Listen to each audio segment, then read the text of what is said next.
Literally the longest transition ever. Hello, everyone. It feels weird coming back from having a day off yesterday. Like I'm trying to get back in the swing of things. Did everybody? I hope Steve held it down okay. From what I saw, he did. So bravo, Steve. We have a full house tonight. Mr. Pakman has brought out everyone here in the show. As always, KC here on Tuesdays with Ideology. Hello, KC. Hi, how you doing? I'm doing fantastic. The sharp gentleman on the far end, Jamie. Welcome back, sir. Yes, thank you for having me. I'm glad to see everybody.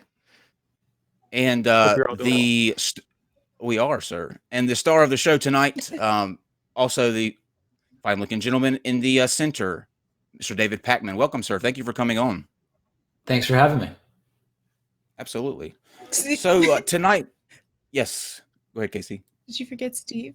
Oh, you started with Steve. Oh, yeah, I started with Steve. He started with me first. Yeah. If I did, whatever. Though, I would totally do that. That's He's totally tried to forget me before. I know. Yeah. I thought I was like, oh, he's just acting like Steve doesn't exist. I did. It was the second show. It was the second show we ever did, actually, and getting used to the live, the live streaming, it takes a lot because it's not like recording. We recorded the first couple episodes that we did, and you're able to go back and fill in and fix whatever you mess up. So I'm scrambling to try to focus on what I'm going to open up with. And I opened the show and I said, "Hello, everyone. I'm Kyle Curtis, and I'm joined by this other guy." And I'm waiting on Steve to break in. I'm waiting on Steve to break in to save me. Like, obviously, I'm dangling here on a limb, and he just sits there like, well, he'll get it eventually. So tonight we're going to talk about the death penalty and should it be abolished. This is a kind of I guess, roundtable discussion where I'd like to get everybody's thoughts. I know that they vary quite differently between everybody in this call. So I think this is going to be a really good kind of back and forth and getting everybody's ideas out there. From the polls that I put out on Twitter and YouTube and Discord, it's widely varied and a lot more split than I thought it would be. I thought it would be a clear indicator towards, being abolished. That was just my prejudice going in, I guess. But it turns out it's not that simple. And we're going to get into that a little bit later as well. But right now, I'm going to allow Mr. Pakman to say a few words and let you guys know where you can find his show. It's also in the description, but I want to kind of, David, I'm sure everybody watching knows who you are, but just for formality's sake, will you kind of let people know who you are, what you do, and why you do what you do? Yeah, sure. I host a progressive talk show. It's on close to 200 radio and TV stations. It's the 11 p.m. weekday Eastern time show on Free Speech TV, which is on DirecTV and DISH Network. And then we've got a YouTube channel as well, which now we surpassed about 500,000 subscribers. I think we must be around 525 at this point. Right now, we've got a podcast, and I've been doing it for years. It's my full-time job. It's a show that has number of full-time staffers, and that's what I do 5 days a week. Busy man. So we definitely appreciate you taking the time to come on and chat with us a bit. And I chose this topic because I just noticed from watching your show, it's something that you would come back to on occasion. It seemed to be kind of I don't know this is just my assumption, but it seems to be like maybe a personal thing with you or something that you're really passionate about. So I thought this might be a good kind of benchmark to start out with. Is that the case? I mean, is the death personal? It's no more personal than any other political issue, I guess, that I have an opinion about. Okay, cool. So let's do this then. Let's go down the line here, and so that everybody is clear on where we're coming from in this call, and then we'll kind of jump into it. You guys kind of say what your stance is on it briefly. We'll go into it a little bit deeper, just so everybody kind of gets an idea of where you're coming from. We'll start with you, Casey. Where do you stand on the death penalty being abolished? I think it should be abolished. I'm against the death penalty. Okay, Steve. I don't think we should abolish it. I think it needs to be fixed, but I don't think it should be abolished. Okay, Jamie. Yeah, as far as our current justice system exists today, I would absolutely abolish it. But if there was significant reform, I would be for it being implemented in a specific way. Interesting. That's where I kind of want to start off with tonight. But David, what is your stance on the death penalty? I'm against it, and I think we should abolish it.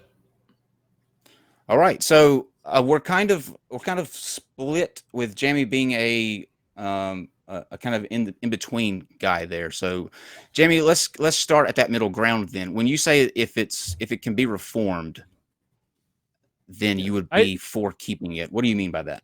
First, I want to say I do everything I can to avoid being sandwiched between you and Steve, and here I am again in this exact same. I don't blame you. Yeah, But- I don't think this is more of a dream come true for you, but whatever. No, so my whole thing is, the short version of this is I'm really sick and tired of the United States giving people exceedingly long prison sentences for really minor crimes in comparison to the amount of time they have to spend in prison. So, for example, Kyle, you actually covered this on one of your Ad Homies episodes where a guy stole fajitas and ended up with 50 years in a federal prison. So my general idea here, and again, I can go into depth later, but my general idea is cap all prison sentences to 10 years. And if it seriously needs more than 10 years, make the death penalty an option, primarily for the purposes of saving on feeding and housing and clothing a criminal that has no intention of rehabilitating. But I think that should come significantly with a proper understanding of that being the case psychiatric, through psychiatric evaluation. And again, a true justice system, not using the standard we have set today. I make that very clear. If we're going to do things the way we're doing them now, there's no way we'd be capable of ensuring somebody's innocence or guilt. We just do a horrible job of that. So, I take that approach. I would trade having the death sentence for knowing that no prison sentence would be more than 10 years. Let these people get back on with their lives and be reincorporated into society. Interesting. David, you seem to get a little riled up there. That's one of the most nonsensical points of view I've maybe ever heard on this issue, and I've done a lot of debates about this. If is it okay if I ask a couple questions to try to figure out a little bit more about what you mean? Sure. So, Jamie, the forcible rape of a child, would that be in the under 10 years or in the death penalty side? Well, I'm not the person who's qualified to make that determination. What I'm saying is if it's determined that it deserves more than 10 years by people who are qualified, then it would be a death sentence. So if I understand correctly, you're saying like the current way it's set up is you're not okay with, right? You cannot do it. That's why I said it would need massive amounts of reform. What I'm saying is if somebody says you're going to get 3 consecutive, life sentences or, 3, that kind of stuff. It's like, what are we doing here? I mean, there's no I got you. real understanding. But here's what I'm trying to figure. So you've made it clear that the current system as set up by the people who are in charge is not okay.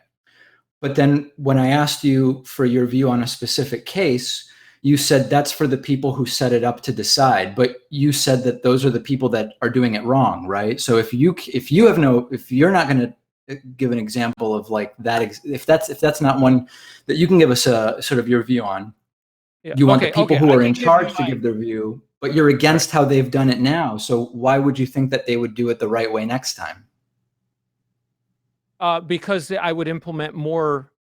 There would be more involved in the process than we have right now. That's why I said, like right now, there is no psychiatric evaluation done to determine the success or failure of possible rehabilitation. It's done through the prison system.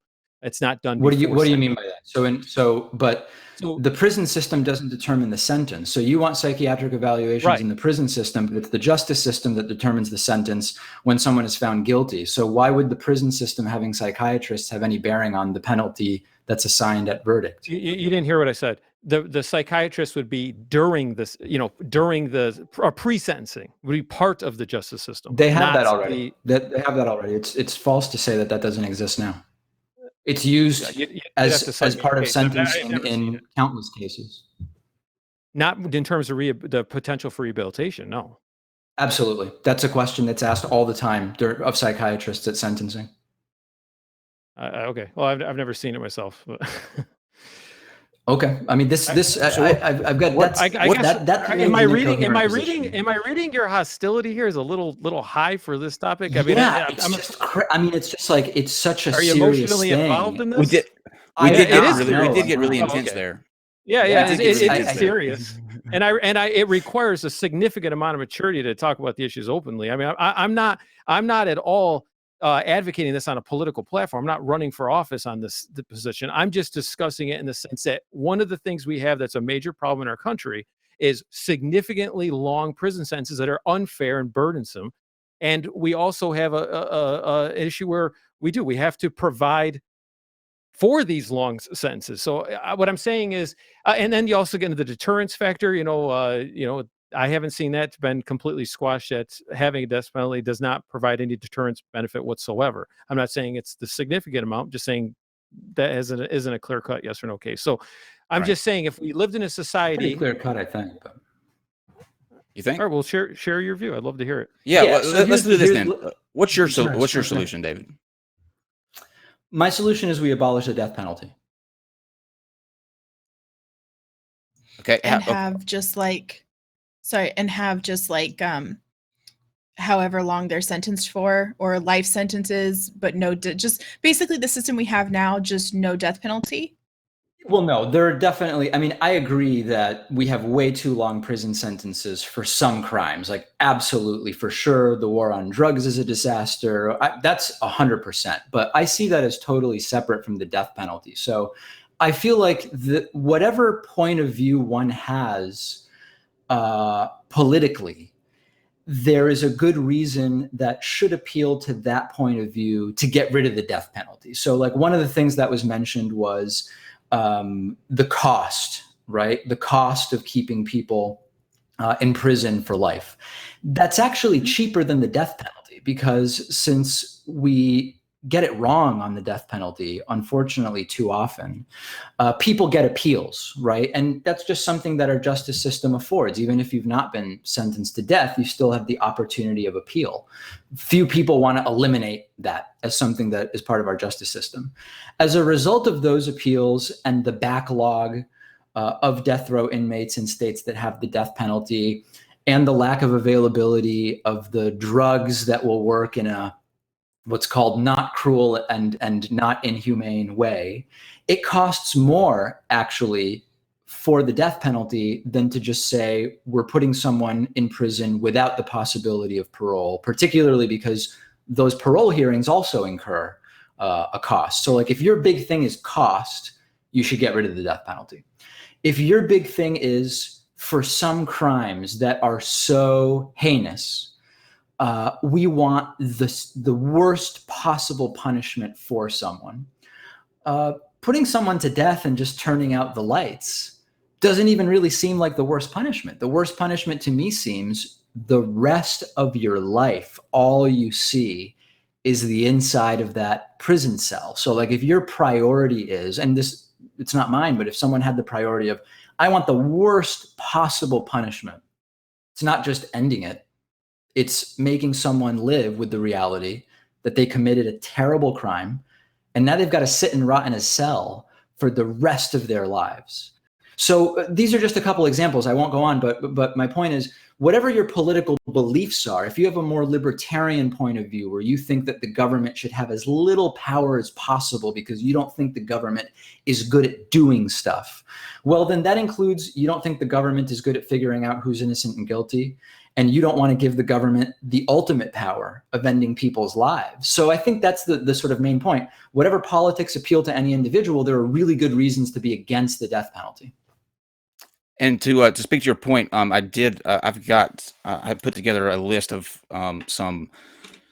some facts going towards why it makes sense to abolish the death penalty. And one of those things that you spoke to, we'll take California for example, is they have the largest death row in the country, and they've spent over $4 billion on the death penalty since 1978, while carrying out only 13 executions. So in that length of time, they've spent $4 billion on executing 13 individuals.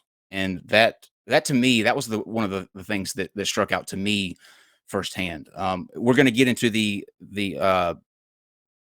cost of maybe making a mistake and putting someone to death that's innocent. I've got those statistics too, but let's start out with the cost thing. Steve, you came out at the beginning and said that you wouldn't want to abolish it. What's your mind frame for that? What's your mindset there? Yeah, there's a couple of points to be brought up. One, when you're talking about the cost, most of those costs are because of appeals process, and this goes back to what Jamie's saying of how we need to revamp the whole system. The system is flawed, and Dave, I think, makes some wonderful points when it comes to, do we give the empowerment to a specific group of people to make these decisions? And from an ethical framework, we make those decisions all the time. We always have people that make those decisions for us. Doctors make the decisions of life and death all the time. So if there was a way that Jamie is saying by which we can have some kind of accountability here for what would be something that would be determined to be the death penalty, I'm okay with that. But I think the question that people are missing is, what form of justice are we trying to achieve here? You have retributive justice, you have restorative justice, distributive justice, procedural justice. What is the goal that we're trying to get out of the death penalty? And I think that before we even try to answer the questions if we should abolish it or not, is which one are we looking at? Because I don't agree for retribution we should have the death penalty. I know David had talked about this on a video, that he says that we should not have the death penalty as some type of retribution. I agree. I don't think it's a very effective means for retribution. But what about some of the other means by which we would say this would be an appropriate type of situation for fairness of society, that given that most of us are not committing these heinous crimes this person did, maybe under more procedural type of justice, or I hate to say restorative because nothing's been, you can't bring back the life of a person, right? We can say, if I stole from Jamie, restorative wise, I could be told I have to give him back funds, right? Well, I don't want, no, I'd see retribution or retributive justice is punitive. And I don't think that's a very effective means by which we can address the topic of the death penalty. But I think Jamie has a point. It just requires a lot more sussing out than I think we'll get into in a 2-hour hangout like this, right? Yeah, and if I can clarify, I was just going to clarify. My point. I don't ever think that the death penalty should be used for the purposes of an ultimate, retribution or punishment. And I do. Well, that's the part of that 10-year prison thing is there's your 10 years for appeal. Now I get that my 10 years is very just thrown out there and to put a dart on the wall, but it's just to get the conversation going. But yeah, thank you, Steve, for recognizing that it needs to be thoroughly thrashed out. It's not that simple. And I'm gonna let David respond, but before I do, Steve, what is your view as someone that doesn't think that we should abolish it completely? What do you think the best course of justice should be in I think it should be very limited. Well, it should be very limited in scope. I think that it should only be for the worst heinous crimes, but it should be for the protection of society. If I know that Jamie is a serial killer and he's been executed, there's zero probability of him ever going out and killing another person. That's an effective means by which to protect society. That's the only reason why I would say we would need the death penalty, because people have gone to jail and they still commit murder. They still do crimes, right? I mean, even in the jail system.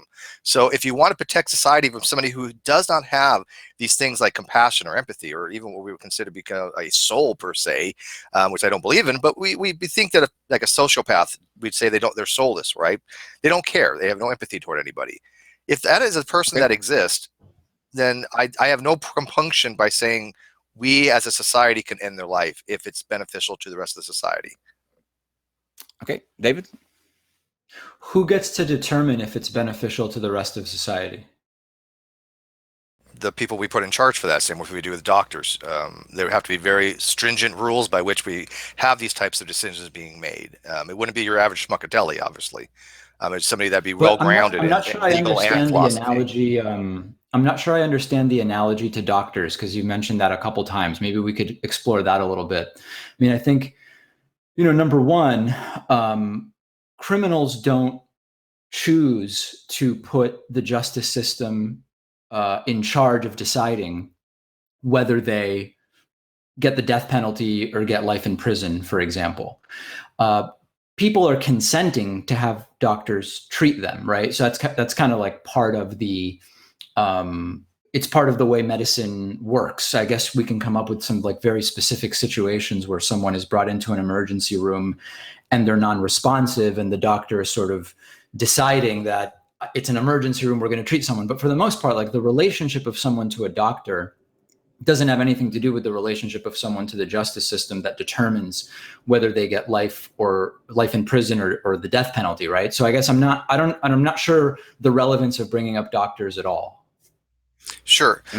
These are ethical considerations, right? When a doctor has to make a life or death decision, they have to take into account the family's wishes. They have to take account the chances of the patient recovering. There's a lot of factors that we give them the empowerment to do because they go through school to be experts on this, to make those decisions. And so every day across the planet, doctors make these life or death decisions. I don't see why it would be unfeasible to not have a panel of some kind, and it could be, you know, 3, 5, whatever, but a panel to say, look, this crime has been so egregious. It has shocked the consciousness of the people so much. I'm sorry, but people that go out and do school shootings, I have no compunction about ending their lives, and not just for retribution, because I don't think it's for retribution. Is it to stop them from ever doing something like that again? And Jamie is kind of right in the fact that we don't have, I don't think, a system where we evaluate people of the propensity of their, you know, doing the crime ever again in the actual trial. I think that's later on through more of the appeal process, if I'm not mistaken, right? If you're up for a parole, then you're going to be evaluated. Are you still a threat to society?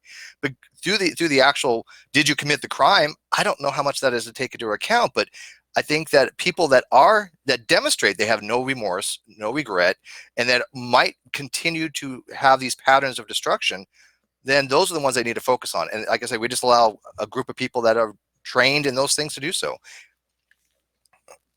And so what if those people, oh, sorry. Yeah. No, go ahead. I was going to say, what if those people determine that they believe something else is worthy of being put to death, right? I mean, let's say for you would agree that, you know, sounds like serial murder, terrorism, maybe any murder, I'm not sure, you know, you would have your list, right, of like the crimes that would justify those people assigning the death penalty. But what if they want to expand that and they've been given that power? What would stop them from doing that? Well, the same reasons why we have the Supreme Court, right? I mean, there is an ultimate authority. When the Supreme Court says this is the way it is, it's the law of the land, they are empowered by the president to make that decision, right? The president decides who's going to be on the Supreme Court. We don't vote them in. There is a check and balance system, though. I think that maybe multi-tiered of some kind. There might be a local court that kind of puts it, maybe like a federal level or even state level, and then you have your appeal process. Because I don't think we should arbitrarily just say this person needs to die and then go ahead and do it. There should be an appeal process. There should be a checks and balance system where we know that this is the right thing that we're doing. But didn't you say that the cost argument is only an argument because of the appeals, and if we cut down on that, then the cost argument wouldn't be a good one? But now you're using the appeals process to defend giving people the ability to decide who lives and who dies. Well, there'd be a huge difference in cost between 20 years of appeals and a 3 system where you have an appeal process in maybe a year or 2, right? You start at the state, go to the federal, and then you go maybe to the highest court if needs be. But we have appeal after appeal after appeal for decades on end. The criminals are always having appeal processes. So at that point, when you're at the end of the line, as Texas said, you know, who was it that said something along the lines of when it comes to the death penalty, they're not trying to abolish it, they're making an express line for it. As Kyle had pointed out, how many people have actually been executed in the last decade or 20 years in most states on that are death row? It's nearly nominal compared to how many people have gone to death row, isn't it? It's a very small number. It is, yeah. But that's not really an argument for or against the death penalty, right? Like the fact that it takes a while to execute people, that doesn't really tell us whether it's the right or wrong thing to do. That's true. It's not. It doesn't decide morally whether it's right or wrong, but it goes to Jamie's argument is we need to change the system, and I could not agree with him more on that. The problem with the reason the appeals take a long time is because there's just so many cases. I don't think there's no way to expedite it unless, you know, this is a serious thing, deciding to kill someone. So the idea of we just expedite appeals, it's just not going to happen because the court system is overloaded and every case needs to be decided kind of on its timeline and on its merits. I don't know how you just shorten the appeals time, you know? No, I That's a think good a very point. fair point to make. Actually, you're exactly right. It is because the courts are overbooked. But again, this goes back to what Jamie said. Why are we punishing certain things that don't need to be criminally punished in the first place? Agreed. Agreed. You said something that I totally agree with. The drug war was abominable from the get-go. It was from its inception just flawed. It has been nothing but a travesty. Would you agree? Oh yeah, absolutely. Okay, so I think everybody on here probably agrees with that.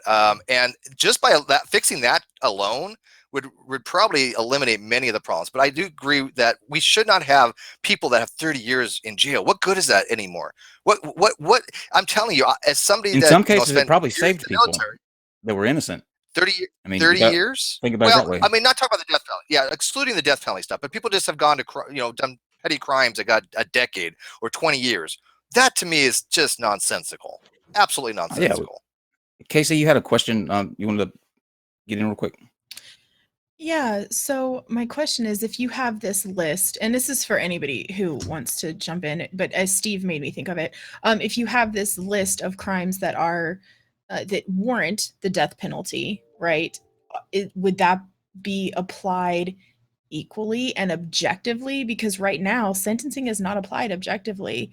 It's very subjective and based on pretty much whatever the judge wants to do that particular day. So would it be like a stringent list, black and white, this is what gets the death penalty and this is what doesn't? I think the reason why you don't have consensus across all the jurisdictions is because they have this huge, wide spectrum of sentencing. Everything from 1 year to life. By narrowing it down significantly, I think it would force that type of black and white and uniformity with the jurisdictions. That's why I was saying is by capping it, you really force people to rethink. My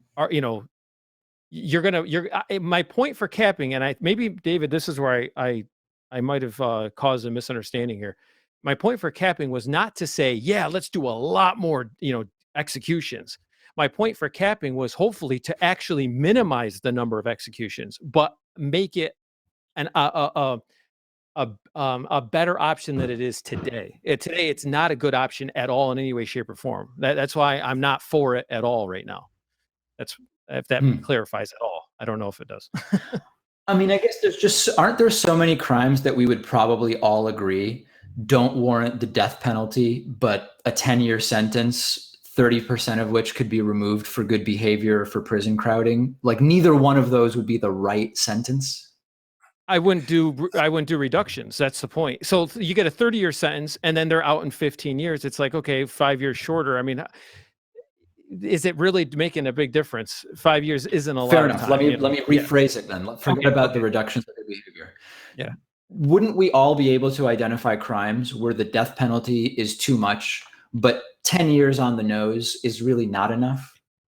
Oh, sure. I'm sure. Yeah, that's why I said. I mean, I was just throwing this out. That I told Kyle before I came onto the show that the idea was just to discuss this, just throw out some ideas and kind of cover every corner case. It wasn't for me to come on and say, David, you're wrong and I'm right, and let me prove it to you. Yeah. I mean, I think in practice. Yeah. Oh, sorry. Go ahead. I was just gonna say he was putting out like a thought experiment for us to kind of base off of. Yeah, no, that's fine. I mean, I think that, for me, the fundamental thing, there's always a question when you talk about this where my values are not the same as everybody else's, right? Like even everybody else on the panel or anybody else who has like a position on the death penalty. So oftentimes the conversation around it becomes about, based on the values of the person you're talking to, does the death penalty make sense or doesn't it make sense? So that's like where I said, if your big thing is cost, then you should be against the death penalty because it's more expensive than, for example, life in prison. That's not really my concern, right? Like for me, if you said, well, there's this thing that's more expensive, but it's hugely morally wrong, I wouldn't say, or it's less expensive rather, but it's hugely morally wrong, I wouldn't say, oh, well, we can save money. Like for me, that's not the top value. For me, really, the opposition to the death penalty comes in sort of two categories. One is that fundamentally, no justice system is perfect. So like very often we will hear from people, and even sort of like what you're saying, Jamie, which is if the system worked better, then you would be okay with, or you would be more open to the use of the death penalty. And I think that it's a thought experiment, but it's not that useful of one, because no system is ever perfect, right? Like most of the times airplanes don't crash, but no system is ever 100% perfect. So why would we even say in a system where planes never crashed, XYZ? And the reality is that we have innocent people on death row. We know that 1 out of 25 is one estimate, which is like 4%. We have mentally ill people on death row who don't even, based on psychiatric analyses, really even understand the consequences of the actions that led to them being on death row. You will have, fundamentally, we have a jury system in the United States, and whether it's the best system or not, we can debate, but it's not a perfect system.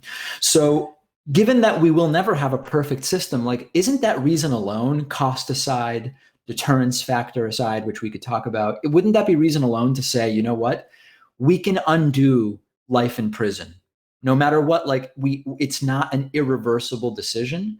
People who are in life in prison without parole don't go on to kill other people. It's not, it could happen, but it doesn't. Isn't that good enough? Well, it's kind of funny because when you were given the airline analogy, I wanted to quote Rain Man and say, what about Qantas Airlines?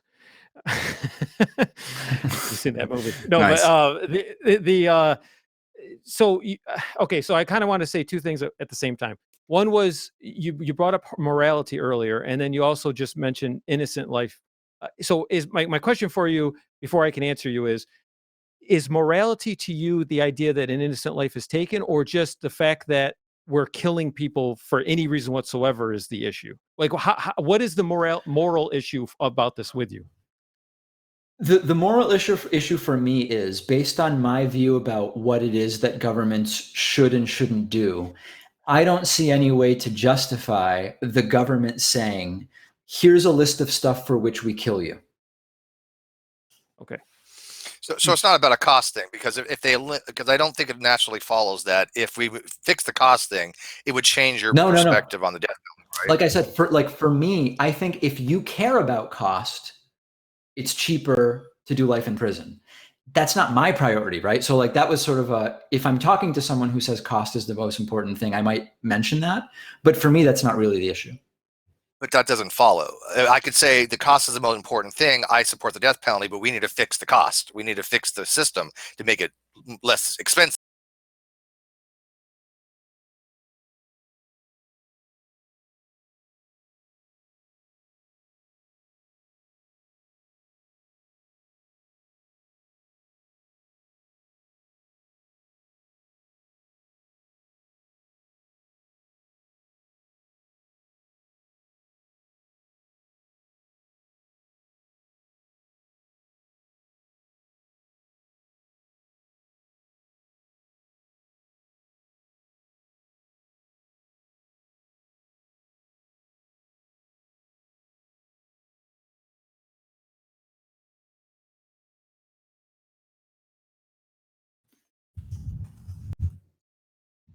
Did everybody drop? Yep, mine dropped. Yeah, I thought so. Okay.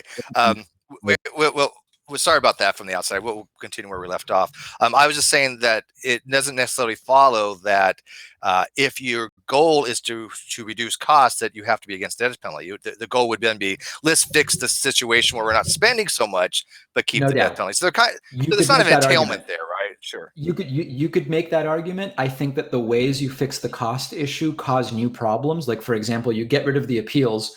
4% of the people on death row are innocent. So I think we need the appeals. So I think that there's a follow-up argument, which is if you want to fix the cost, how do you actually do it in a way that doesn't cause new problems? But like I said, for me, like I don't start arguing against the death penalty on the basis of cost, if that makes sense. No, I totally agree with you. And I think that one of the biggest concerns I think everybody probably has when it comes to the efficacy of these things is what happens with an innocent person. That's to be a primary consideration, right? Unfortunately, people do get they go to jail and they're innocent. And so of course the people are going to be executed the innocent. And I think Casey brought it up, is not fairly distributed. by any stretch of the imagination. when you get there. But here are the facts surrounding that. Number one, false informant testimony is the top cause of wrongful convictions in capital cases. Many people, I think, would think it would be DNA, but only 20 of the 150 death row exonerations have been due to DNA evidence. We can trust the he said, she said thing when somebody it's one person's testimony against another, and you're playing with something so important in someone's life. Like, how do you go about justifying that?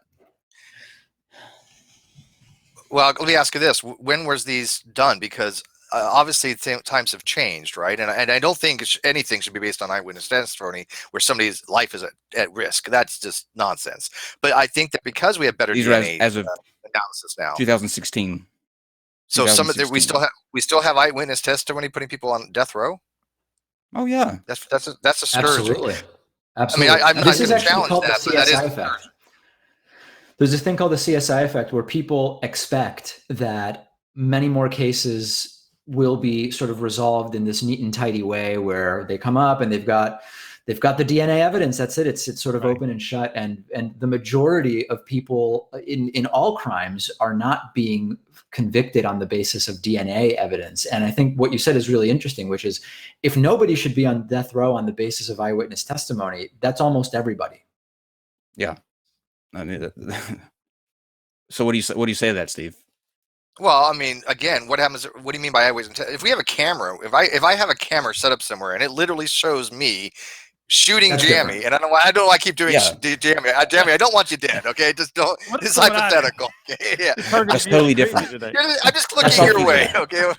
I'm talking about a jailhouse snitch rolling over because the police went to him and he said, "Yeah, I saw so-and-so on the street corner that day."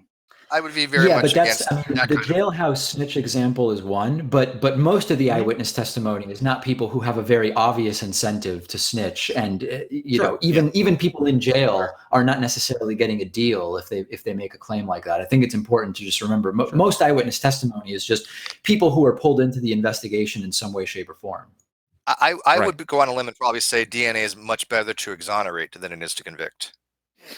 In cases of exoneration, only 20 of the 153 death row exonerations have been due to DNA evidence. So, no.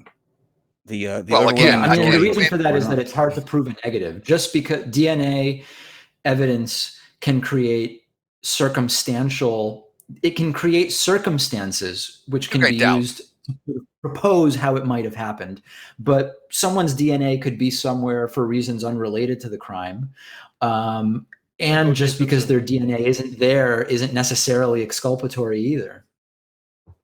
Yeah. Jamie? No, I was to say like O.J. Simpson. Oh, yeah. No, I mean they literally had blood in the vehicle, and he said it was for a totally different reason. I knew that was gonna. I knew at some point that was gonna come up. So I'm not playing bingo. Yeah, it was more to lighten the mood a little bit, but no, it's a good point. I mean, it's a good point. Look at the glove. That should tell you it. There's a statistic here that I wanted to cover. This was to me the glowing one, and it hit, I think, to what Steve was saying about the expediting the appeals process and making it quicker to execute someone, because 7 people were exonerated from death row in 2014, 3 in Ohio, 2 in North Carolina, and 1 in Louisiana. 6 of the 7 people that were exonerated happened 30 years after the inmate was locked up. So the scary thing is, if we had an expedited process, you would have 7 people that were executed wrongly, and that's 7 too many. Well, not necessarily. Well, again, though, the way they convicted 30 years ago may not be the same that they would be doing it now. I mean, back then people were convicted for a lot less evidence, and unfortunately, back then, if you were a member of a minority, you were much more likely to be convicted than if you were not. And I think so hopefully society has been growing since then and been changing, and where we don't have that institutionalized type thing. But unfortunately, again, like Casey said, it's not fair at the moment. And is that true though? Like, I mean, is it true that people used to be convicted with far less evidence? I mean, let's put DNA aside for a second, but as Kyle said, DNA is not actually that big of a factor, at least in these death row cases that we're talking about. What evidence, I'm curious, what evidence is there that people used to be convicted on far less evidence? Well, of course, it has to be more anecdotal than anything else, in my opinion. But I think that because we didn't have a lot of the methods we used to determine guilt from a crime, like the CSI techniques that you mentioned, we didn't have a lot of that. But other than DNA, so CSI techniques or DNA, like other than the DNA element. Fiber analysis is still a very big thing in forensics, right? Soil analysis, bacterial analysis. It doesn't have to be necessarily DNA. There's a lot of things where they say this person was at this scene because of these markers, or they had fibers or something along the lines of something other. Even just skin cells don't require a DNA analysis, right? So you can still determine. Yeah, but a lot of that stuff's been around for a long time, and cases don't usually hinge just on that. You know, I mean, I'm open to what you're saying. I'm just saying I've not seen evidence that we're convicting people with more evidence necessarily right now. Do you think back? I think the greater question is, though, is it worth the risk? Like, isn't it a better fix to just hold them in prison for an indefinite amount of time, whether it be for life or, you know, until they're exonerated, rather than risking executing at least one innocent person? Okay, so let's use my my idea that I had and replace death penalty with life sentence. Let's say I went 10 years or life sentence. What would you say to something like that? Just so I can hash out, you know, or get through the problems with this model. You know, I think it's not enough gradation. Okay, I agree. Okay. Well, yeah. How do you get 10 years to life? Is not gradated very well. Sure. It seems like there would be some crimes that, you know, didn't warrant. To me, the issue with it, the biggest issue with it, is there will be some crimes that don't warrant either. You know, like what would you do with the in betweens? And I think you would wind up getting into a kind of like what we have now, just judges that are arbitrarily, you know, imposing sentences. Another bad thing that we have is the mandatory maximum. I know that's a whole other debate, but, you know, all of that entire sector of the criminal justice system needs to be just overhauled. But isn't it worth the risk? Sorry, Kyle. Go ahead.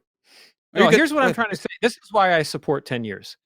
I'm a 25-year-old kid who goes out and, you know, does, you know, I hold up a store with a gun and a round accidentally goes off and I unintentionally hit somebody in the leg or something and they still survive, but it was a bad situation. And normally they'd say that's a 30-year sentence. So I get out, you know, I'm 55 years old now. I got to start my life all over again, as opposed to getting out at 35 years and going, that was the stupidest thing I ever did. Give me a chance to get back and try, you know, try over again. Something like that. Yeah, but you wouldn't get 30 years for that. Some have. Some places you do. Yeah. That's and by the way, you haven't seen 25. Hold on. This is important, though. This was it's a first-time offender, accidental, non-lethal shot to the leg, was it? A guy who stole $1 million worth of fajitas got 50 years. That is true. I mean, we got to screw up the justice system. Hold on, but that case, that has nothing to do with guns now, right? That's just are these two separate cases? Yeah, these are the guy literally stole out of a food truck $1 million worth of fajitas, and they said 50 years in prison. Well, he didn't. What he did was he worked at a detention. Well, he worked at a detention center, and so what he would do was he ordered the food for the detention center, and he would order from this company extra cases of these fajitas, right? So then he would take those out to the street or whatever and sell those. Well, he ordered a shipment of them, and he didn't show up for work. He was sick that day. Right. So I know the story too. But they went back and they counted it up. He had $1 million worth of fajitas. The judge gave him 50 years. And I think what the ultimate what we need to see here out of this picture is that the issue is with our sentencing laws. if we were Was to he black? overhaul those, I'm not sure. I believe No, he he was wasn't. They're not. fajitas. You know, he had to be Mexican. I didn't say that. I'm just Oh, kidding. Oh, Steve. come on. Oh, Steve. I like fajitas. Uh, but- I like love fajitas. I do too. But But I'm not you going know, to steal that's $1 million.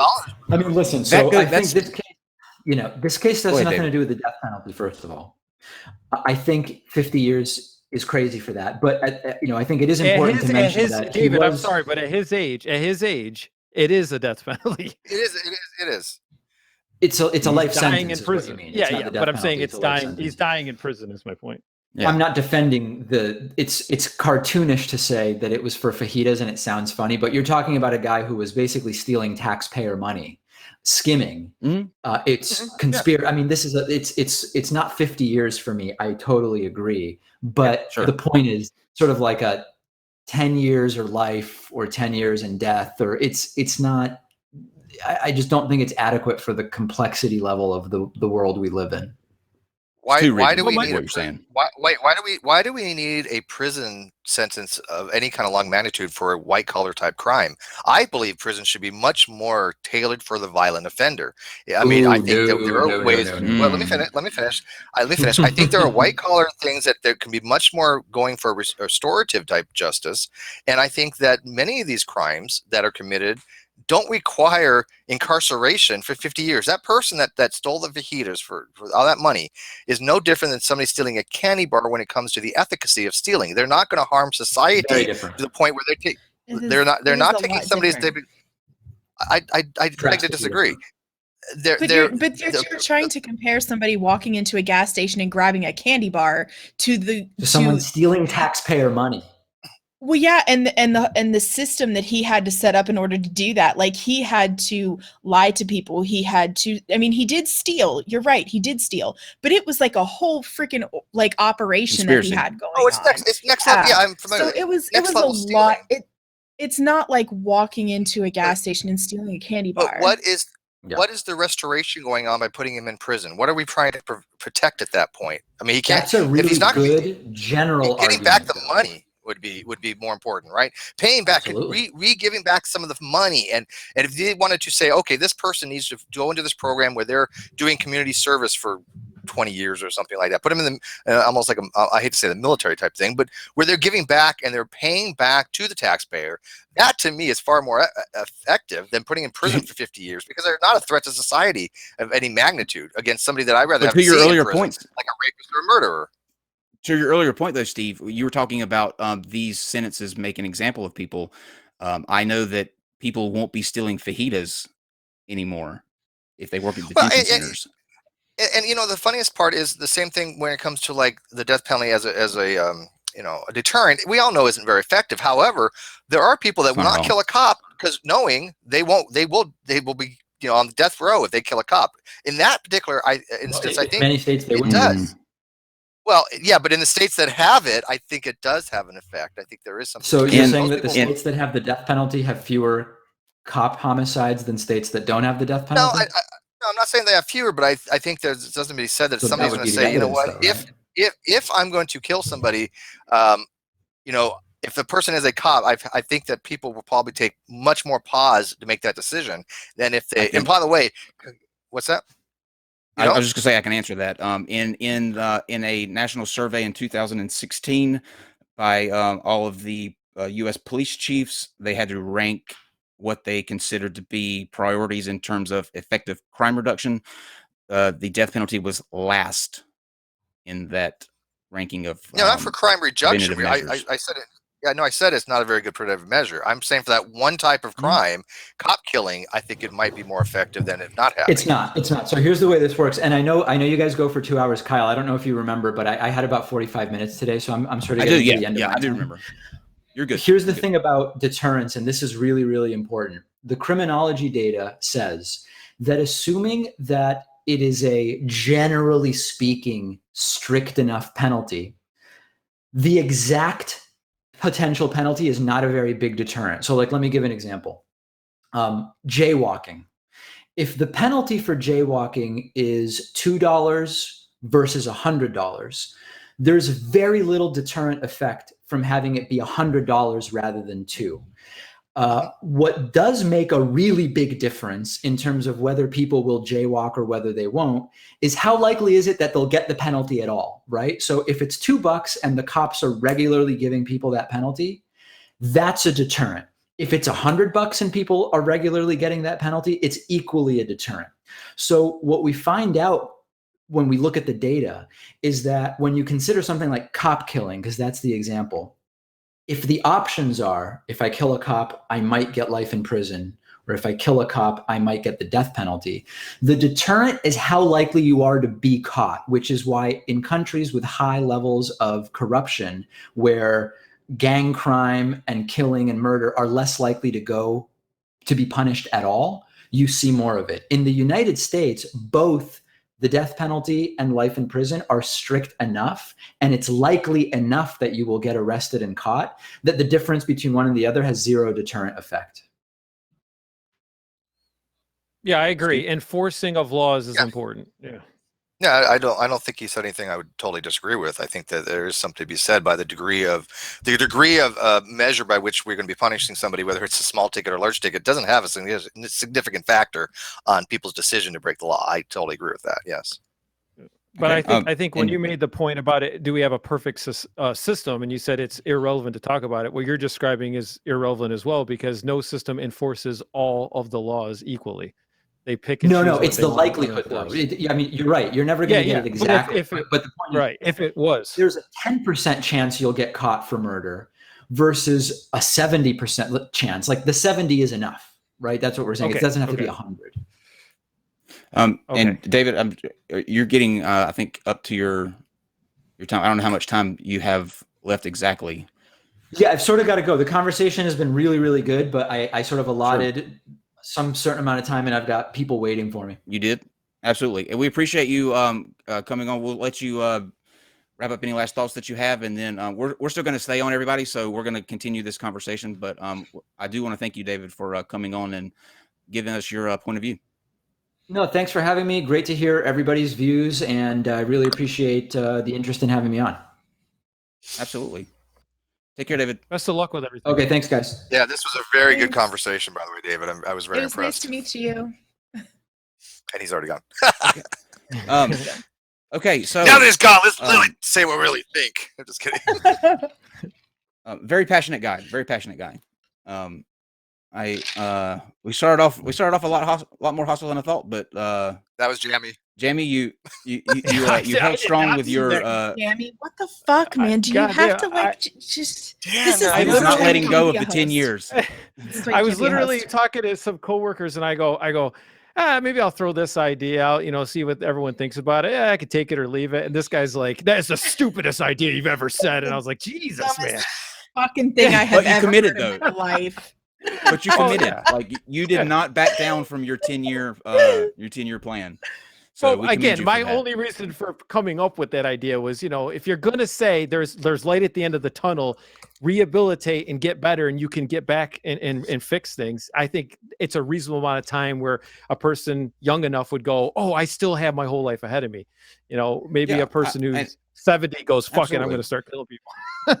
I don't think nobody here wants to have people in prison for longer than, especially if they have the possibility of being rehabilitated. I think what we have to do is take a step back and take out the emotional factor, which is hard because I watch things like Dateline and those crime shows, and I see stories that you just feel that whatever death sentence comes, any kind of like pain that he or she may feel during that execution is justified, it's warranted. But taking the emotion out of it, do we really have the right to do that? And are we really any better once you strip everything down by just killing people? I mean, it's a hard question, and the need for justice is one that's real and justified. At the end of the day, the risk of things like the cost and the people who are innocent, I think, negate the need for that kind of that satisfaction. See, I don't think so. And by the way, Jamie, I caught that you were trying to do it as a starting point, right? You were like, let's just jump in here and it will start there. I totally got that. But again, I wouldn't be advocating the position of, what we should go out and do horrific things to criminals, right, for punishment. I don't think Nobody we should said that. like torture. Yeah, nobody said right. that. No. But let me finish. But right. So when you're saying, should we execute them? I don't think they should experience pain. I don't think that should be even part of the, even if you're into punitive or retribution. I don't think that we should, as human beings, want anybody to experience pain. And I know that's hard sometimes because we want people to suffer sometimes if we feel like we've been slighted. If we feel like we've had some kind of slight against us, we do lash out and go, damn, I wish that person would feel like I felt, or that person is to be like, filleted or something. But in reality, most of us, if that came down to, brass tacks, it wouldn't come to the point where we would say, I want this person to experience horrific pain. So I'm fine with the death penalty if it's done humanely. But I don't think that just because an innocent person might be killed is a reason enough to abolish it altogether, because no system is going to be ever perfect. And no, because if we had to go by the principle, if we had to go by the principle that if it had to have a perfect system where no innocent person would ever be judged inappropriately and have a false sentence, we wouldn't have a judicial system to begin with. So if one person in a very small amount was actually executed, unfortunately, I would take the position as a greater good to the whole that is an unfortunate byproduct of the fact that no system is perfect. That's just how I would personally look at it. I don't think I don't see it as an ethics. I'm gonna let you take that one, Casey. That's a little shocking. But go ahead, Casey. Well, I'm not a nice guy. Hold on. We know. I Casey. mean, we know. I'm not a nice person either, so it's all right. So like, I guess I don't feel like we have any kind of right to determine when somebody else's life should be over. And I get that these people aren't innocent. Like, I get that they've committed crimes and everything like that, but these are laws as a society that we have set up, and I don't see anything wrong with enforcing laws. But the death penalty just seems, kind of what David was saying. If you're putting somebody in prison for their entire life, they're living with it and suffering.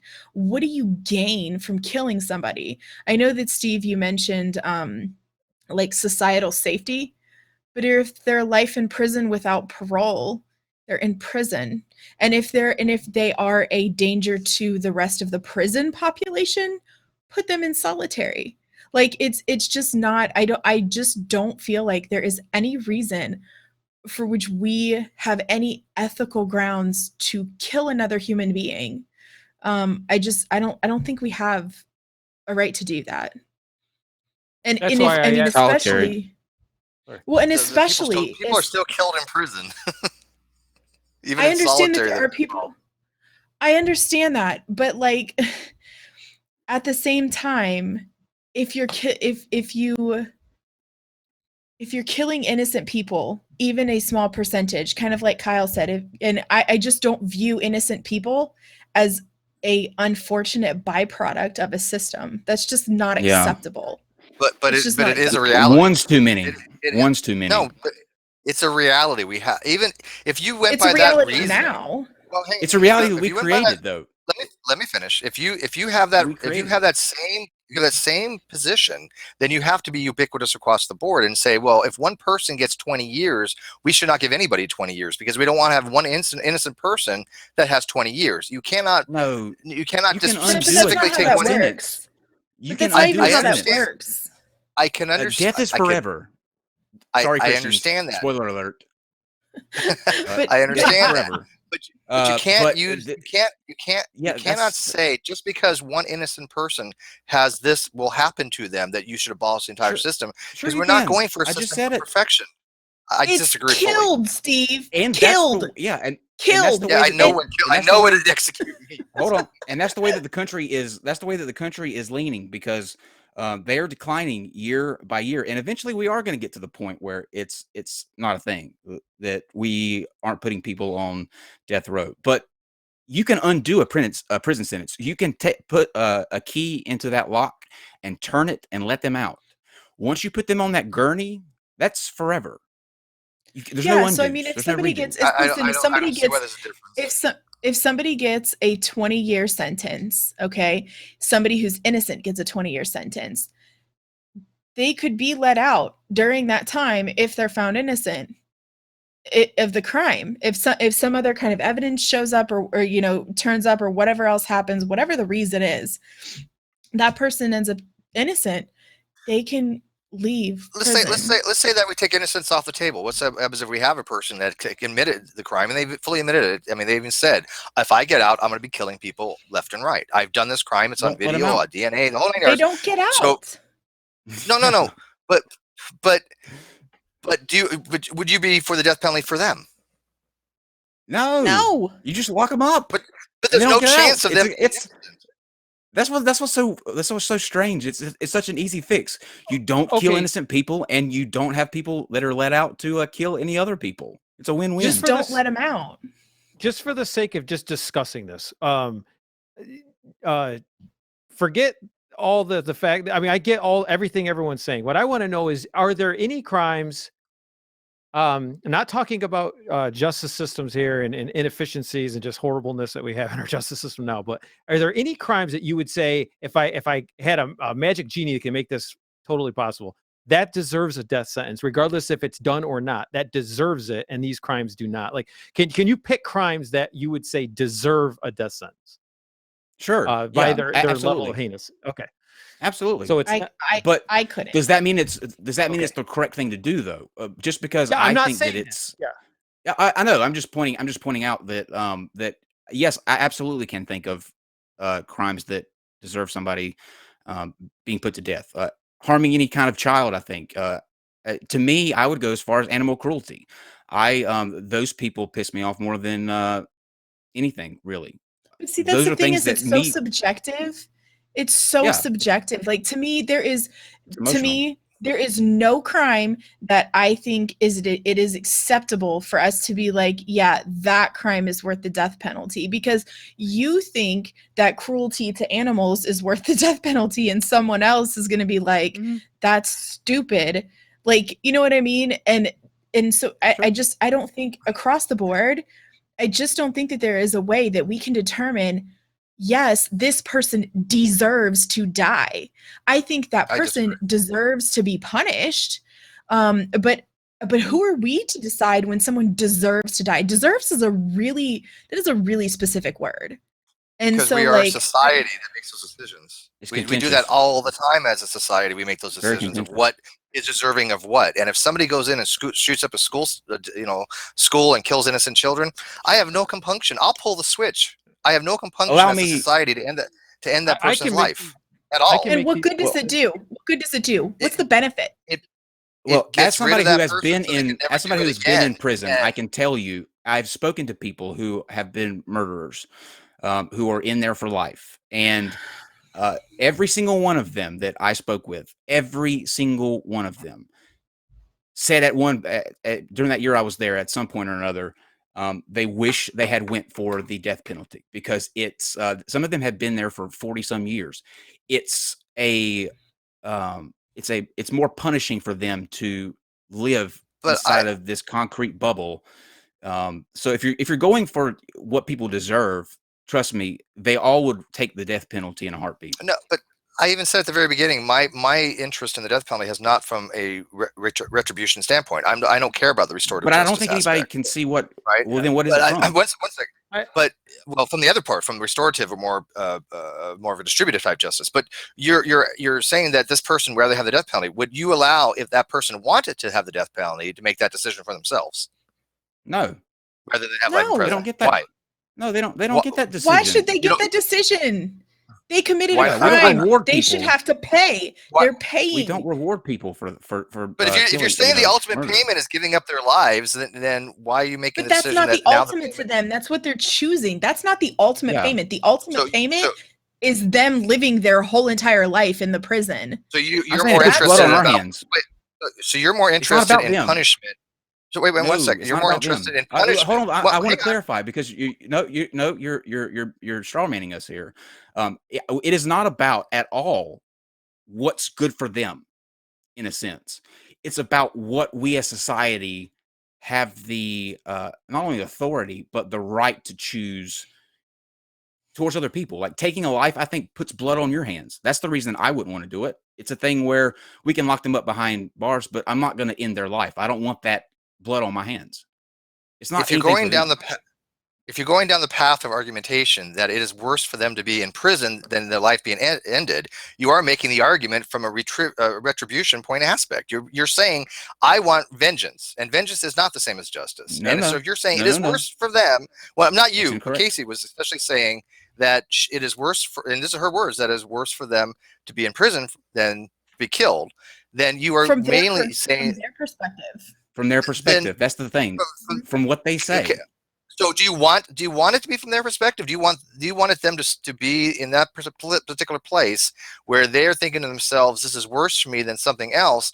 Or do we want to take it from the higher epistemic type vantage point that we're looking at it and going, well, what is it to the society we should be looking at, not how they're looking at it? Because I think if a person has a life imprisonment and the death penalty on the table, I got no problem if they make that decision for themselves. I really couldn't care less.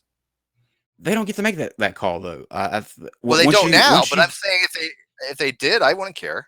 Wouldn't bother me in the least. Jamie, what were you gonna say? All I was going to say is there are times. I also I think I brought this up last time I was on the show. Is how I taught classes at jails and prisons, dealt with the population numerous times, got feedback like you're discussing, Kyle. But I totally agree with everything being said as far as it's just bad all around in many ways. As far as when I said earlier about deserving, maybe the word I should use was warranted. I didn't mean it to imply intent. However, here's what I'm going to say. I personally don't have an issue taking a person's life when I personally believe it's necessary. So I could kill a person with my own action if it meant. Hey guys, the stream is out. Guys, the stream's out. David, you breaking things again? It's back up for me. That's why I thought it was still going. I don't see that. I don't see that. I can tell you right now. No, we're live. It says we're good to go. Sure. Mine says video unavailable. You have to refresh. Even when I refresh, it still says video unavailable. Nope. Mine's available. Yeah, some other people. Mine's available. Working. Refresh, folks. Sorry. Get over it. No, it's all right. I was in mid steam. I was in mid steam. Damn it. I know. Go, Jamie. Go. I'm sorry. We'll cut this out. There are times and places when I could do the I could kill somebody. I mean, it's under certain circumstances. Now, whether or not I have to go through and be on the receiving end of the justice system because they want to question my reason for doing so, I'm just saying it's a catch-22, because obviously, where does that come from in me? That comes from my evolutionary ancestry, that tribalistic nature. But I like to believe that I've progressed a lot farther than that, and my intelligence is greater. There's many things in my life I've shed off of my ancestors' traditions, that I just don't need anymore. Yeah. I would like to think that I'm beyond all that, but I don't think that I am. I think right now that's a you versus them thing, though. Like when it comes down to your life versus someone who is trying to threaten your life. Absolutely. Now we're down. Now I'm seeing it as down. Okay. YouTube, from my point, YouTube is completely down. YouTube is down. I got internal server error. That's YouTube. Yeah, YouTube is down. Way to go, YouTube. Not us. At least it's not us. At least David. It literally is YouTube. Okay, so let's do this. Let's say our DDoS. Let's say our end of stream stuff, because the stream is going some damn where. Because the stream is still running. I'm not sure it is. Yeah, I still have it. It's quite possible. It's quite possible this will save. We're going to push through. Keep it going. We're going to push through. Just keep going and let me know when you want me to end, okay? Let me know when you want me to end. Can I touch on something that somebody in the chat asked? I don't have the chat up anymore. It's gone now. But somebody in the chat asked, and I think it was to me because of what I was saying, because I said that we don't have, it's not ethical to decide when somebody deserves to die. And so somebody asked about soldiers. Are soldiers doing something wrong when they're killing people? Mm-hmm. That's a difficult answer for me. I come from a military family, but I am not anti-military, but I am against war. I'm against offensive action in any way. I understand that there is a need for war sometimes. I understand that the soldiers are doing their jobs. So are they doing something wrong? Yes and no. It's difficult for me because you're taking other people's lives. So to me, it's just. I But get where she's the coming reason from.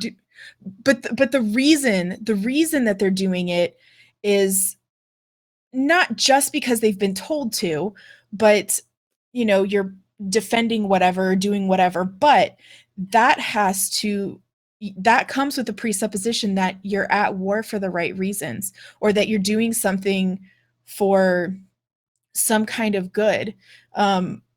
Kind of how Steve was talking about the greater good. That is a legitimate thing that I do believe in general, but it doesn't always apply, I don't think. Collateral damage. But I mean, as far as war goes, one of the reasons I do the job I do is because it's defensive, and there's no way that the systems I work on can be used for offense. And I could not work on offensive systems because I just couldn't deal with that. I had an opportunity to go work on the drone program. I wouldn't do it because I can't work on something that I know might kill someone. And so, Sure. soldiers, that is a difficult place for me because I understand the need for military action, but I do not like it. Right. It's a tough thing because you're dead on in the fact that there's no easy feeling that comes with knowing that people are going to get caught up in whatever kind of struggle that countries have. However, Right. I think that is a necessity. I don't have that kind of mind that we do things nefarious like some people. There's some people that think that it's a conspiracy, like we go out and we're just trying to take over other people's countries and all that other kind of thing. I think when we do what we have to do, we have Imperialist. to, but it's for a imperialist. reason. Like we're being threatened in some case. Mhm. To me, while I get that point, to me, that's something that is outside of the realm of anything that we'll ever know for sure. We will never know. I'm talking about people like me and well, I don't know. Some of us may. Casey, you said you work with defense systems and stuff. You may know I do. more of the story than we do. But people are in those positions to take care of those particular things. The death row thing is something that we absolutely can go in and fix. It's something that we have control to make better, or to make sure that those needless deaths happen. The war thing is just such a complex machine, and nothing It that is. we'll ever be able to come close to getting perfect. But is it necessary for the safety of this country? I absolutely agree it is. I agree it's a lot of people necessary. think I think a lot of people think the way Casey does. I don't begrudge Sure. them for that. And as somebody that was Not in at the all. military as myself, it is a different mindset. I cannot expect, in good conscience, somebody to understand the military that has not been in the military. Just like I can't think the way it was in prison because I was never in prison. Kyle has that advantage, right? Street So we cred. all he's got street cred, right? Hey, you didn't see me in my. Used to be down and hanging out down on the street, Hawaiian Gardens and stuff. I was a He big I have a was roller. bandana but outside of my back pocket right now. he was a I was a seaman. seaman. Yes, I went down. No, I never actually did go down. I was never on a sub. But here's the thing. I mean, we all have to make decisions in life, and what is our level? What is our threshold? And as Jamie pointed out, he's willing to take somebody's life if he needs to. I carried firearms. I had a concealed weapons permit. I was fully licensed. I knew if it ever came down to the decision where it was my life or somebody else's, I'm going to make the decision. It's going to be theirs, right? Bitch, Not you everybody. did. Not everybody can do that, and it is not an easy thing to get in that mindset where one day you might have to kill somebody. In the military, going in, that might have to happen, or you might die. I mean, did 3 tours in the Gulf War. We had Iraqi planes flying in within 2 miles, and we were at general quarters thinking missiles were going to come in anytime. It's not a cool feeling, right? So. Oh. I don't begrudge somebody who says, you know what, I'm against war for ethical reasons. I totally do understand that. And I think that working on a defensive system is wonderful. And if somebody has an ethical thing where they don't want to work on an offensive system, no problem. But unfortunately, I think because of the way the world is, we do have to take offense sometimes. We do have to take initiative. And it sucks. It really sucks. I wish the world wasn't like that. But the people that have signed up for that, they know that that's what they're getting themselves into, unfortunately. There's no easy solution. No, I get what Yeah. Casey says. She's not wrong. Yeah. Well, Jamie, and I did you want to agree speak to with that? you. Sorry, go ahead. Oh, Sorry. no, I just was going to add, I do defense contracting myself, and as much as I deal with offensive weaponry and systems that can be used with offensive weaponry, the way I balance it in my mind, and people can judge me if they want, but it's I hope that the systems are used to defend our own soldiers' lives. I would like for no life to be lost in war. I mean, obviously, I never would wish war. I mean, it's not like I know people claim that it's all about the money and stuff like that, but I honestly don't contribute to these systems because I'm hoping I get a fat paycheck. I do it because it's, if that drone that has weaponry on it can be used to shield off our soldiers so they can retreat or get back safely. And again, I get the complication of it all, but it's basically just how I can sleep at night. And I don't know if you caught this, Like, Jamie, but I totally was just about to say, I know we have people in this call that do defense work, and I caught myself, and that's why I kind of steered and went back to, well, Casey brought it up, so but I almost threw that on you. I almost doxed you in that area. I'm glad you said it, Jamie. Oh no, I could say that. And Casey, I didn't take anything you said as an offense to me whatsoever. I thought you were about to say that. Yeah. I was just adding to what you were saying. It was merely to compliment what you were saying.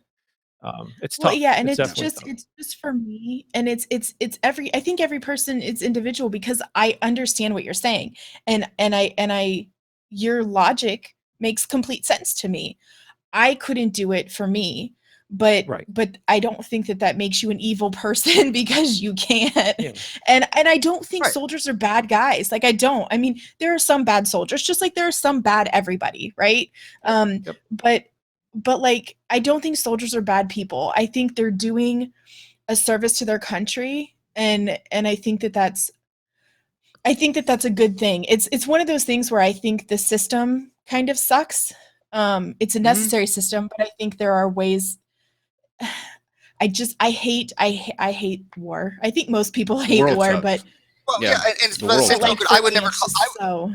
I would never call somebody who doesn't want to go in the military or take a life a coward. Never, right? I mean, that's right. Again, it's like different mindsets. If somebody says I cannot take somebody's life, okay, I don't judge them for that by any means.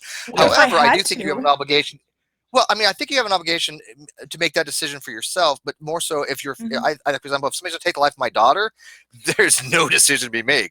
I will end you, right? And I think that parents, most people, to be a good parent, should be like that. Now, for yourself, if somebody says, look, I'm not going to kill you, you can take my life, that's a decision they make for themselves. But I think as a parent, I wouldn't do that. I wouldn't do that. If somebody was trying to kill me, or somebody was trying to kill John, or somebody was trying to kill Xander, I would end them, and I would not feel bad about it. Kyle's keep fit for himself. So all they would get is 10 years. Now I'm really going to run for president. What a great platform. Committed a crime, 10 years, like a flat tax. Oh, fuck no, Trump 4 more years. I get to add to that point, it's a very good point, and that's that we're looking at this all the time about how incapable we are as outside observers to judge people adequately. And one of the burdens that the prosecution has and the judge in these criminal cases is not only to represent the people, but to also consider the victims and the victims' families. And that's the thing, is when they're going to the judge, like Casey, you just said a second ago, I wouldn't feel comfortable putting somebody on a death sentence, to the death penalty. But then something happens to the children in your home or your soon to be husband or whatever, and you're like, I want those people dead, and that emotion comes out. But it's different. I don't know if it was a defensive action in the moment. If it was a defensive action in the moment, I would end them if I could, no question, and I wouldn't feel bad. But I also wouldn't ask the judge to kill them later. So it's even not a vengeance thing. No. Okay, No, so there in are defense. I'm victims. talking about in the moment Yes, yes. defensively. Yeah. Understood. See, There are victims Right. though that do have that vengeance mentality, that go to court and they're, and they speak to the judge in in the chambers, and it's like, we want the death penalty, we want everything you can get, and the judge has to balance that. But my point though is this is what complicates it even more, right? Is when you're in that situation, and if you felt that way and it was an option, I'm just saying, it just makes it complicated. Let me speak to that, Jamie, because Okay, I'm sitting here thinking like I'm for abolishing the death penalty. However, right. If somebody murdered my mother or my brother, my father, I can't honestly say that I wouldn't want that. If that were an option. I mean, I can't sit here and say, because I haven't been in that situation. That may be a catalyst that says, yeah, roast them. So I couldn't say that even in those circumstances that I would be. That's why I point out this. It's an emotional thing. It's something that unless you're in that sort of situation, then you can't really speak to how that affects somebody or how that makes them feel to see them, knowing that they're still in a prison somewhere, still eating 3 times a day, still, watching TV while their loved one has been murdered. I get that. I completely get that. And it's just a shitty situation. I mean, but at the end of the day, So here's go ahead. So let me follow up your comment. Why? What would you get out of somebody? Like, do you really think that it would give you closure by someone else dying, someone else's son, someone else's brother, someone else's grandkid, or someone else's I don't know. dad? I mean, I don't to know. me, like, that's it's where it completely is for selfish. me. Yeah. It's Like, completely selfish. I I just, mean, when it comes to that, I don't care. It's not that I don't care who they kill, but if they'd killed my mom or John or Xander, it would be horrible. But I know myself enough to know that I would not go after the death penalty for that person, because I would be taking someone else's family member from them. I mean, not me personally, but I would be contributing to that decision, and I just couldn't do that. I just couldn't do that. yeah. I can't say that I can't say that I wouldn't. I think that and it would be a completely emotional response. There would be still, I think logic sides with abolishing the death penalty. Like just the cost, the threat to the innocent lives. But until I'm put in a situation where it happens to me personally, I don't know how I'd react in that situation, and it would be completely emotional. I mean, and I would at that time I can only speculate, but I could probably come up with 3,000 reasons why I was wrong about abolishing the death penalty. That they should put whoever to death, but it would be completely emotional, and because it happened to me. Yeah, I understand that. I was going to bring that point up about, when I make the decision to train and develop skills for defending life, my life specifically, but possibly people who might be near me at the time of this hypothetical. I think about that's part of the training. What happens after, right? So the death occurs. There's a defensive shooting or stabbing or whatever it is, and that death occurs. Afterwards, when the family approaches me and says, "You killed my son, you killed my father, you killed," or whatever it might be, I have to be prepared for that. And my mental strategy through that is, well, your child, your father, whoever that person is to you, they chose the wrong course of action. I can carry that mentality through when it comes to sentencing later for that same crime. So, the crime is committed, the judge decides there's a death sentence that needs to be used. And then the family says, well, what about this? And what about that? It's like that person chose those course of actions. And again, I'm not justifying the death penalty as it stands today. I'm just speaking to that one point of how do you deal with the victim's family, or sorry, the criminal's families, the person who's sentenced for death. Yeah. I don't know. Well, the same question I think could be brought up about. Let's dive into a little bit about the what constitutes a heinous crime. So if somebody is either accidentally shot or the numbers thing. If it's one person that's shot in a botched drug deal, and then you have a case where someone goes on a school rampage shooting and they shoot 20 individuals. One gets life in prison, the other gets the death penalty because of the numbers of people that were murdered. It doesn't make the pain any less that it was 1 versus 15. And how do you allocate that? How do you navigate that? Because it's still affecting at some level. Like, does the person who only lost one person, but it was their loved one, they're stuck with somebody that's getting life in prison, and he watches another murderer get the death penalty just because of a numbers thing? Like, how would you navigate that? It's not even just the numbers; it's status too. I mean, obviously, if you kill somebody with a higher status, you're more likely to get a larger sentence. I mean, even threatening somebody like a president, you threaten them, you can go to jail for that, right? Right. So, and is that it's right? not just a numbers thing.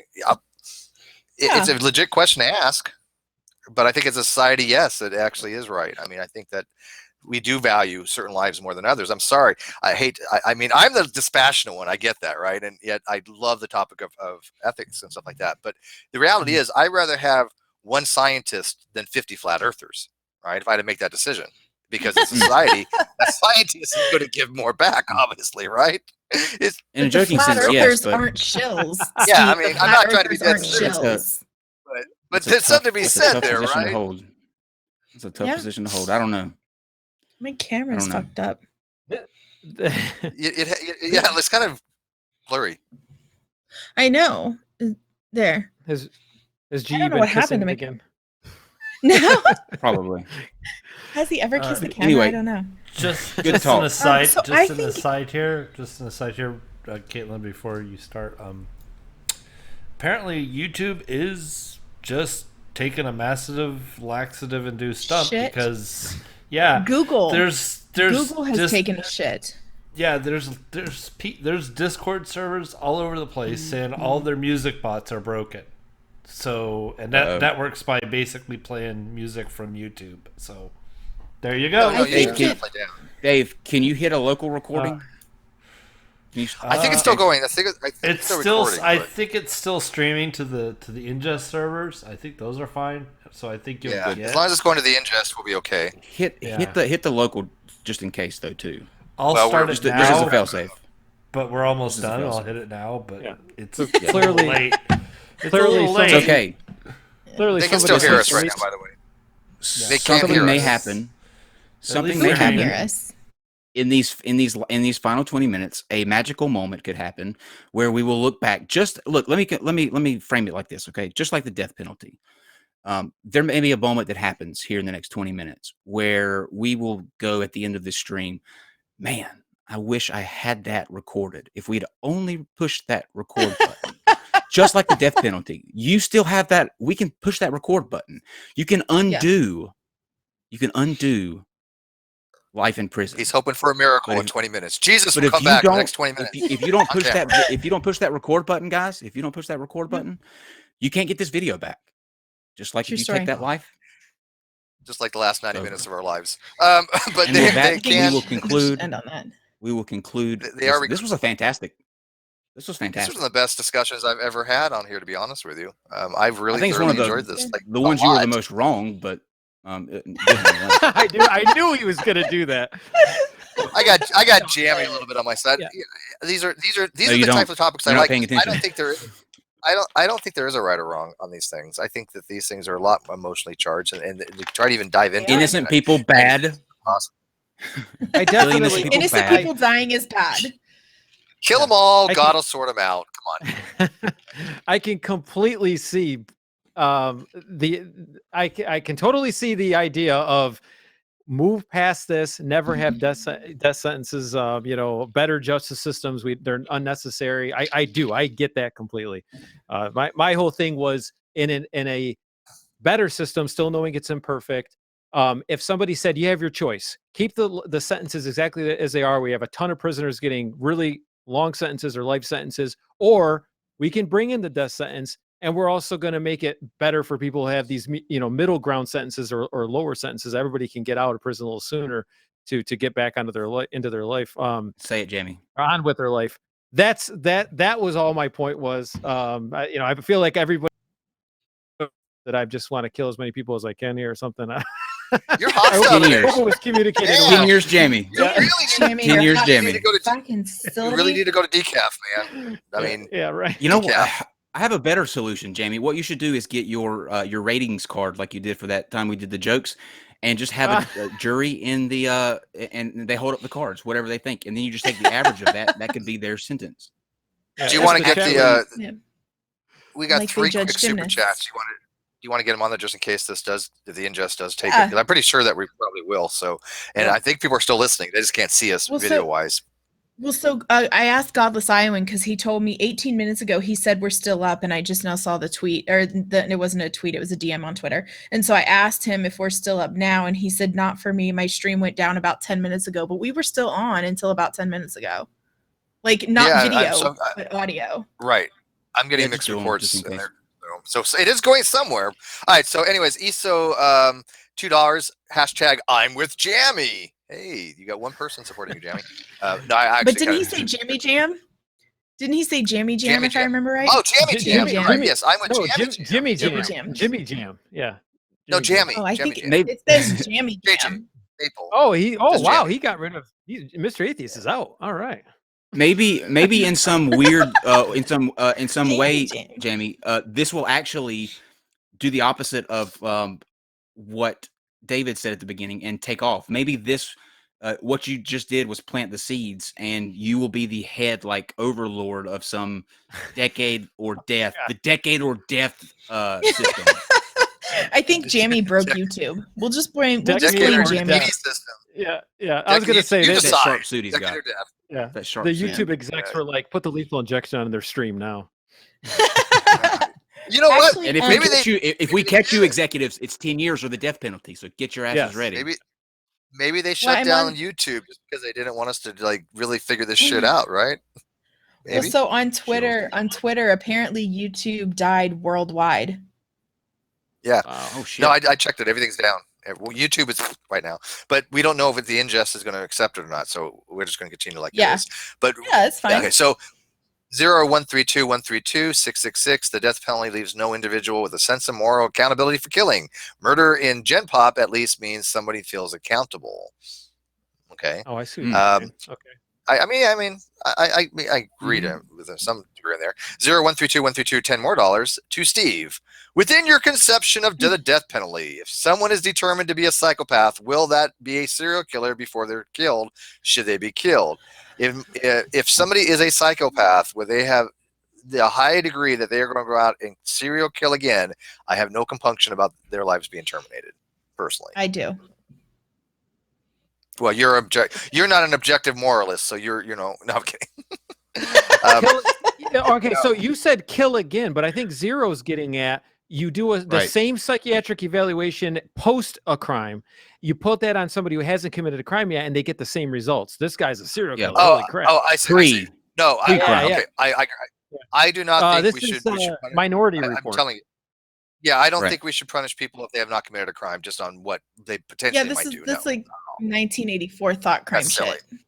Yeah, Yeah. I don't believe in Yeah, thought but crime. that's- I'd rather that's take the an chance that they interesting might subject. actually do something that kill somebody for a Hey, thought crime. I'm very much At least we against know that, this. 100%. If you could kill people for thought crime, at least we all know that no flat earther would ever be killed for that, because you have to have a thought first. Accurate. Oh, Yeah, fine. well, they would probably be considered. Thank to be you, ladies and mentally, gentlemen. I'll be here all week. They'd They'd probably consider unfit to stand trial. Please calm you know. down. Calm down. With like 5150, you know. Well, Okay, so what's I think we tackled a That's it. that was all of them, right? Okay, I think I think sorry. we tackled a difficult issue with grace and poise, and quite frankly, guys, I couldn't be more proud of you. I just look at you all in your gorgeous little boxes, and just the way you handled this issue, except you, Steve. We're just fantastic. I hope David Pakman comes back. I hope he didn't walk in with the idea that this is going to be like every other guest appearance I have, where everybody's out to attack me. I hope he didn't have that picture painted. Do a that lot of he people comes back. attack him? Do a lot of people attack him? Because I've never watched anything David Pakman except for one thing, and it was an interview. He's used to, like, when he brings people on his show, it's usually kind of like what we do here. He knows that it's going to be it's usually somebody that is the complete opposite of him, or has a idea or a belief that's just completely contrary to what he is. So with somebody that is dealing with that constantly, on a day-to-day basis, coming into any stream where he doesn't know anybody in the stream, we spoke about the topic before, but in our conversation, I tried to be, I said nothing about any kind of confrontation. I said that we're going to have a open discussion. There will be people who represent all aspects of the death penalty discussion, and going into it, that's why I like the very laid back, laughing, jovial start to the stream, because I think that puts people at ease. Obviously, I think he may have felt like it was going to go to the point where it's going to be back and forth. Even though, if you notice, as we went along, that edge kind of came off, because I think he saw that it wasn't going to be one of those gotcha type interviews. Like, you just never know. Yeah. I guess. Yeah. But thankfully, Jamie was the first person to go up and say something to him, because he took all of the blunt of Dave's rage. So we are thankful for that. Yeah, I felt like Conor McGregor and the Slaughter. Yeah, he's a cool guy, guys. If you're still listening, if not, then just forget everything that I'm going to say. But they'll be go listening. Check later. out David Pakman. Yeah, maybe if this records. See, this may be one of those things where this could be a lost episode, and we have to put it out later on, because Dave has the only. But yeah, thank you guys for listening as always. Check out David Pakman. You can see the link to his show in the description. Anybody have anything they want to plug, chill, any kind of events coming up, shows, anything like that? I just wanted to say that I think the YouTube crashed tonight because somebody planted a virus as retaliation for all this social media shutdown stuff that's going on today. Perhaps. Have you heard about social that? media shutdown?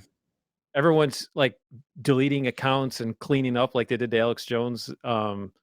So I wonder if somebody's like, "Yeah, screw you, YouTube," and they're planting the virus as like a warning sign. And again, that they should get 10 years for that.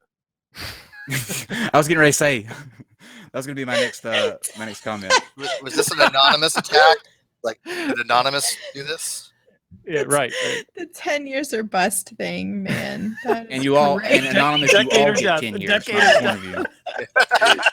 Don't you, Kyle, you have a habit of changing the titles of your streams when you realize what was really going on in the show. And if you change it to Decade or Death, I swear.